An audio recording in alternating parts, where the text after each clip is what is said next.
contra, ni que hablar en materia de derechos humanos. Hasta el año 2003, quienes habían cometido delitos de lesa humanidad habían secuestrado, torturado y desaparecido. Gente que todavía aún no ha aparecido, seguían en libertad en mi país. Y no era solamente un problema de Argentina. Yo recuerdo que me tocó acompañar a Kirchner a París en su primer viaje como presidente y nos recibió el presidente de Francia, Jacques Chirac, a quien nadie obviamente podrá catalogar como de izquierdista o un hombre conservador. Y me acuerdo que ni bien nos sentamos en su despacho del Eliseo, nos miró y lo primero que reclamó, mirándolo a Kirchner, dijo: la sociedad francesa no puede entender, no puede comprender que alguien que haya asesinado, se refería al caso del capitán Astiz, ustedes saben que tuvo una gran repercusión en Francia con motivo de la desaparición de 2 monjas francesas. Me tocó también estar en el Senado y recibir el mismo reclamo en el Senado francés. No puede entender la sociedad francesa que personas que hayan cometido estos delitos tan aberrantes estén no solamente en libertad y caminando en la calle, sino que además lo hagan en virtud de leyes dictadas por el Parlamento. Porque la impunidad siempre puede quedar una persona que comete un delito y la justicia no lo alcance. Pero cuando la justicia no lo alcanza, no porque el juez no lo descubrió, porque la policía no lo encontró, sino porque uno de los 3 poderes del Estado determina que no tiene ninguna culpa y que puede permanecer en libertad, realmente genera una sensación de vivir en un sistema predemocrático. Yo siempre digo que cuando desde un poder del Estado se establece una norma que permite delinquir libremente, estamos en una sociedad predemocrática y no en una sociedad democrática. Esto también, obviamente, genera resistencia por parte de sectores que, que apoyaron en su momento la dictadura militar o que tienen una visión acerca del rol que desempeñaron las dictaduras en América Latina diferente al que tenemos nosotros. Creo que no es polémica, es directamente una visión diferente acerca de lo que es la condición humana y en qué sociedad y en qué sistema queremos vivir. Y vinculado con esto, vinculado con los derechos humanos, yo hablaba el otro día también en Naciones Unidas cuando recordaba y volvía a condenar una vez más el salvaje asesinato del diplomático estadounidense en Libia, Christopher Stevens, solidarizándose con Estados Unidos y fundamentalmente con su familia. El tema de lo que yo denominaba esta nueva etapa civilizatoria y lo que es necesario comprender, la visión que debemos tener frente a los fenómenos que se están produciendo en el mundo y que muchas veces una percepción o una visión equivocada puede llevarnos a cometer errores. Cuando se produjo lo que algunos denominaron la primavera árabe y que yo creo que rápida, ligera y tal vez ingenuamente creyeron que se trataba de un deseo de occidentalización, por llamarlo de alguna forma, de los países de origen musulmán, los países árabes, en realidad estábamos ante una mala lectura de dichos acontecimientos. Yo creo sinceramente que una de las cosas que tenemos que comprender, y por eso hablo de esta nueva etapa civilizatoria, y lo repetí ayer en Georgetown, que así como ninguno de nosotros nunca va a querer ponerse un chador, yo por lo menos no pienso usar chador, ni tampoco caminar 2 pasos atrás de ningún hombre, y seguramente ninguno de ustedes usar turbante, debemos comprender que hay gente que sí quiere vivir de esa manera y no quiere ni vestirse ni hacer las cosas que nosotros hacemos porque tiene una cultura, una religión y una visión, una cosmovisión diferente del mundo. Digo esto porque esto va a ayudar mucho a comprender el mundo actual y, lo que parecía una primavera árabe para algunos se convirtió en otoño y yo diría casi en invierno.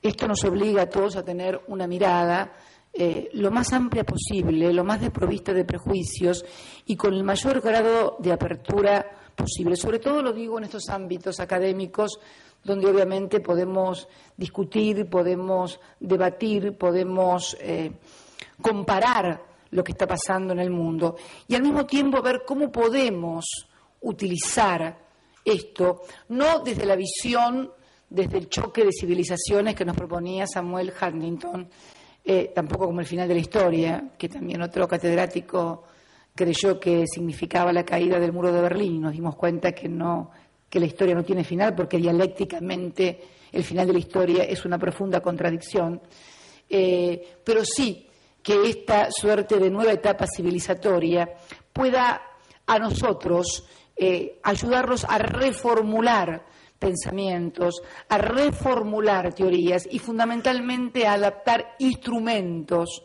y en eso somos grandes críticos nosotros de los organismos multilaterales, cómo están funcionando, porque yo creo que pueden crear conflictos dentro de nuestro propio espacio común, que es hoy los países que podemos decirnos herederos de la cultura greco-romana, y al mismo tiempo crear conflictividades con países que provienen de otro tipo de culturas. Y creo que la situación económica, además, va a tender a agravar esta cuestión. Cuando yo veo, por ejemplo, que suceden cosas en Estados Unidos, que se ejecutan las hipotecas y la gente queda en la calle, los bancos quedan con las casas vacías, la gente queda sin casa o sin trabajo, cuando veo que por allí se hace más hincapié en solucionar los problemas de los bancos antes que solucionar los problemas concretos de la sociedad a través de programas que vuelvan a inyectar dinero en la economía real, en la economía concreta, para volver a activar la economía mundial, veo que estamos realmente equivocando el camino. Nosotros partimos de nuestra humilde experiencia. Cuando decidimos la asignación universal por hijo, no solamente nos movió una sensación de justicia y de equidad, sino también, además, de racionalidad económica. ¿Por qué? Porque los sectores de menores recursos, los sectores más vulnerables, son los que normalmente menos capacidad de ahorro tienen. Por lo tanto, todos los recursos que se colocan en los sectores más vulnerables, además de reducir la vulnerabilidad social y dar, en cierta manera, mayor equidad y mayor justicia, la equidad y la justicia sería que tuvieran trabajo y no necesitaran, por supuesto, ayuda del Estado, es que realmente estamos activando la economía a partir de ayudar a estos sectores. Si además vemos la formidable concentración de ingresos que se ha producido en las últimas décadas. Aquí en Estados Unidos puede observarse claramente un país en donde la clase media era la más amplia, el más amplio segmento. Hoy tenemos que el 1% de la población tiene el 25% prácticamente del PBI nacional y maneja casi el 40% de la economía nacional. La desigualdad también va creando sensaciones de injusticia, desigualdades que también se producen entre los países. Yo hablaba de esta conflictividad que se da ahora entre una suerte de guerra comercial y de monedas entre los países desarrollados y los países emergentes, que tiene que ser superada a través de no dobles estándares, sino de un equilibrio en serio en los comercios. Para darles un ejemplo, los paneles el panel es un juicio que se organiza normalmente en la Organización Mundial de Comercio, en la OMC, contra prácticas que pueden ser catalogadas como proteccionistas. Cuando uno va a un panel de la OMC, un país emergente, de los 24 miembros, 22 pertenecen a países europeos que tienen subsidios agrícolas y proteccionismos y barreras pararancelarias desde hace muchísimo tiempo. Nuestro caso, la República Argentina, que ha sido acusada de prácticas proteccionistas. Nosotros hace décadas que no podemos ingresar carne argentina aquí a Estados Unidos y lo es por razones fitosanitarias. Yo creo que no hace falta, usted mismo hablaba de la calidad de nuestros productos, así que me releva de de la necesidad de explicar que en realidad estamos ante barreras proteccionistas, ante barreras pararancelarias que, bueno, que se dan en los países desarrollados también en relación a los países emergentes. Finalmente, decirles que este crecimiento que ha tenido toda la región de la América del Sur, donde se han incorporado millones. Yo quiero hablar no solamente de la Argentina, quiero también hablar de otros países. Quiero hablar de Brasil, nuestro principal socio, al que también necesitamos que le vaya muy bien. Parte de que le vaya bien a la Argentina depende de que le vaya bien a Brasil. Brasil tiene un importante superávit con Argentina, como Estados Unidos tiene un importante superávit con Argentina y con Brasil. El embajador Argüello es un fatigador incansable cuando trata precisamente de desmontar estos prejuicios y estas barreras que pueden existir en algunos segmentos institucionales de Estados Unidos. Estados Unidos tiene con nosotros un superávit, siendo deficitario su comercio exterior, tiene un superávit cercano a los 4.000 millones de dólares con la República Argentina y 8.000 millones de dólares aproximadamente con el Brasil.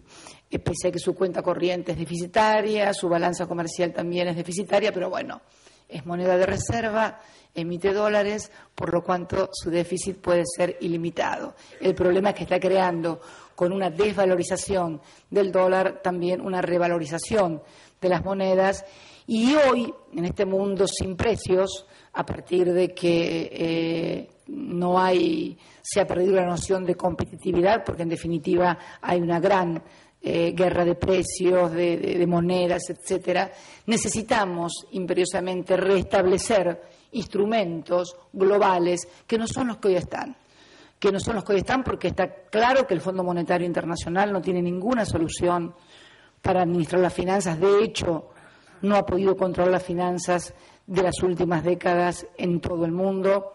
La Organización Mundial de Comercio tampoco ha podido finalizar las rondas de Doha porque finalmente no ha habido ningún tipo de acuerdo entre países emergentes y países desarrollados, porque los sacrificios que se nos exige a los países emergentes son muy superiores a lo que están dispuestos a dar en esa ronda de negociaciones los países desarrollados, y ni que hablar del Consejo de Seguridad.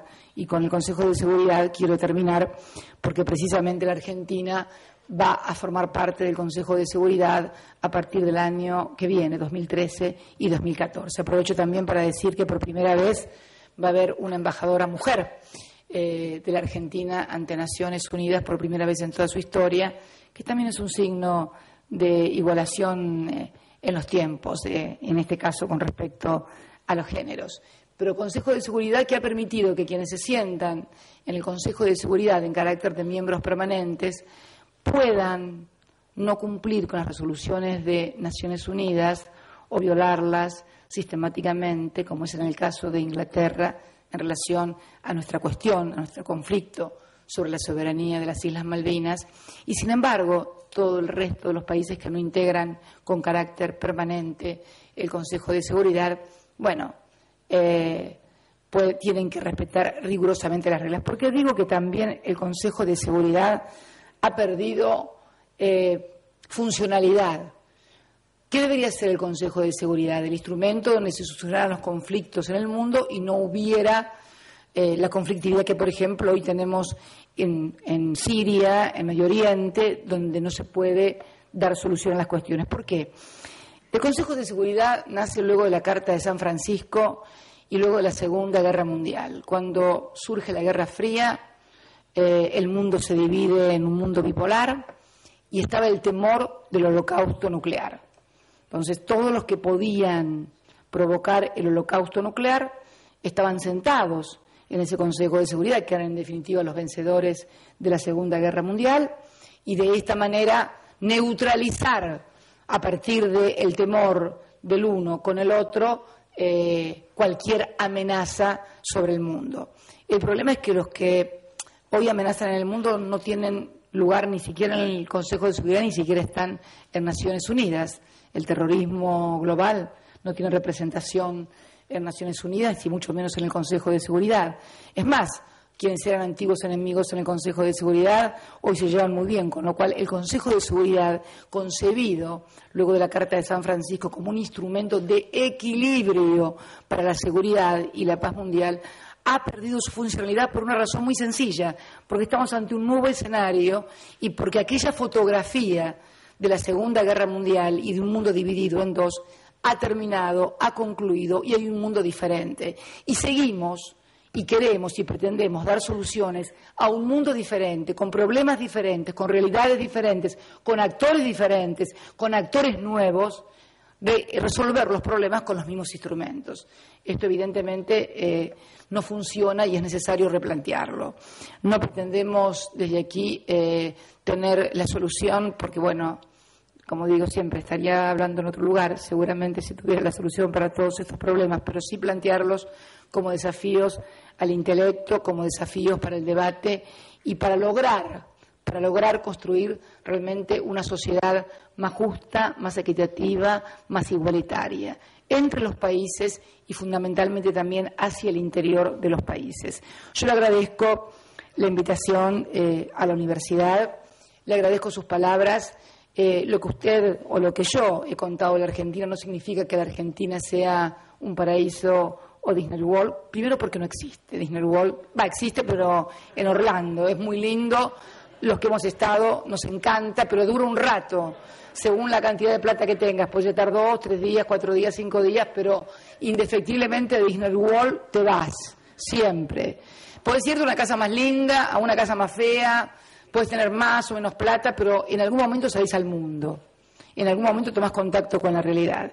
Y evidentemente hoy no podemos hablar de que vivimos en Disney World en ninguna parte, pero de la Argentina del año 2001, de la Argentina del año 2003, sin esperanzas, de la que se vayan todos, lema que ahora podemos leer en las manifestaciones en España o en Grecia, de esa Argentina donde el 25% de los argentinos no tenía trabajo, donde los científicos se iban, donde los jóvenes hacían colas en la Embajada Española. Yo lo recuerdo muy bien porque salía del Congreso de la Nación, del Parlamento, del Senado, y tomaba por la calle para ir a mi casa, donde precisamente está el Consulado de España. Colas y coleros había inclusive, porque los argentinos con esa natural creatividad que teníamos, cobrábamos para hacer la cola, unos 50 pesos creo que se cobraban por hacer la cola. Entonces alguien estaba toda la noche, había carpitas, hacía la cola y luego a la mañana cuando abrió el consulado daban los números. Esta es la Argentina de los que se iban, de los científicos.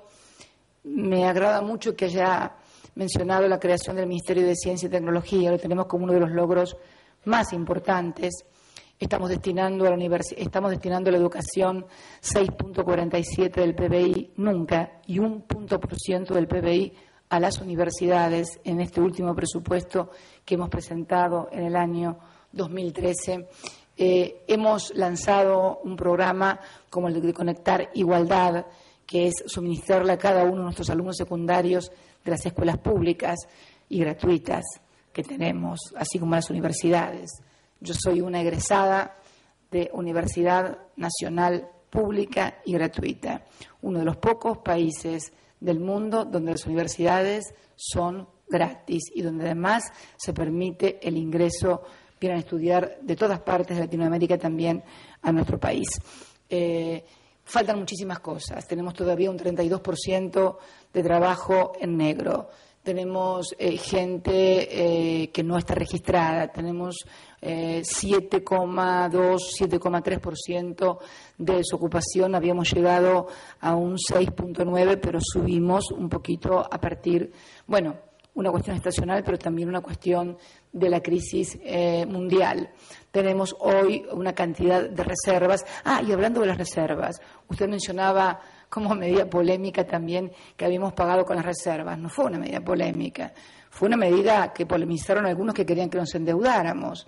Fíjense qué gracia que teníamos. Nosotros teníamos y tenemos más de 40.000 millones de dólares de reservas que hemos juntado porque cuando Kirchner llegó al gobierno había 9.000, 10.000 millones de reservas solamente en el Banco Central, no había más. ¿Qué decidimos? Utilizar las reservas para pagar. Nos pagaban anualmente intereses al 0,8% por tenerlos depositados en Basilea. Y si queríamos ir al mercado de capitales para poder pagar la deuda, nos cobraban un 12, un 13%. Eso no es tomar la medida de pagar con reserva, es más que una medida polémica, es una medida de sensatez y racionalidad económica. No se entiende que tenga 40.000 millones de dólares al 8% y salga a buscar 2.000 millones de dólares al 14%. Dicho sea de paso, la deuda del Corralito, que fue una de las causantes de aquellos días tan trágicos del 19 y 20 de diciembre, fueron pagados enteramente por este gobierno a partir del pago del Bodén 12. El último pago lo efectivizamos hace muy poco tiempo, 2.300 millones de dólares, y seguimos pagando la deuda de otros gobiernos, porque este gobierno no ha endeudado a la Argentina. Al contrario, se ha producido un proceso de desendeudamiento inédito. Desde aquellos 5.000 o 6.000 millones de dólares con que comenzó la deuda en el proceso militar el 24 de marzo de 1976 y culminó en el año 2001 con el 160% del PBI, hoy la deuda del sector público con el sector privado es del 13% del PBI y la deuda en moneda extranjera es de un 8%. El resto de la deuda es deuda intrasector público, es decir, por títulos que tienen la ANSES u otros organismos del Estado Nacional. Un proceso de desendeudamiento inédito realmente y que termina con la severa restricción que significó para la economía el peso de la deuda externa. Yo creo que nadie que haya vivido en los años 90, 80 o 70, fundamentalmente 90 y 80, no haya escuchado la palabra afuera el Fondo Monetario, manifestaciones contra el Fondo Monetario cada vez que venía una delegación, porque simbolizaban la dependencia y fundamentalmente la imposibilidad de desarrollar políticas autónomas, políticas públicas autónomas que revirtieran el beneficio de la población. Reitero, no estamos en el mejor de los mundos, pero estamos en un mundo en el que hemos mejorado sustancialmente nuestra situación. Así por lo menos lo ha entendido la mayoría de los argentinos, porque, haber ganado luego de 8 años de gobierno con el 54,11% de los votos, revela que una mayoría más que importante del pueblo argentino considera que no es todo perfecto, porque nadie vota perfección, pero que hemos hecho una buena tarea, sobre todo porque además de ser un registro muy importante, fue el más importante después de Perón. Bueno, jamás hubiera pretendido sacar más votos que el general Perón, hubiera sido un atrevimiento de parte mía, no me lo hubieran perdonado, me hubieran tratado de heterodoxa, pero realmente es un gran orgullo, luego de 8 años de gestión, haber podido obtener este respaldo y después de las conflictividades que vivimos, porque nos tocó perder elecciones, nos tocó vivir conflictos muy graves, enfrentamientos, diferencias, fundamentalmente, como usted señalaba, con el sector agropecuario y a partir de las famosas retenciones móviles. Mire lo que son las cosas.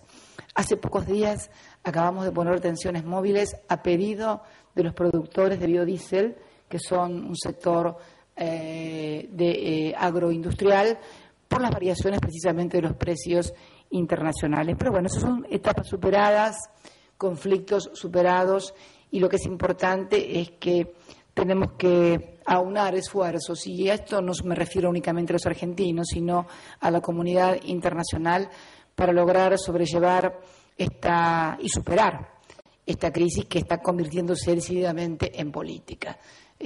Pasan de gobiernos, como en el caso de España, del PSOE, y pasan a un gobierno de derechas, como podría ser el de el señor Rajoy, y ninguno puede dar respuestas, porque el problema no es ni de derechas ni de izquierdas.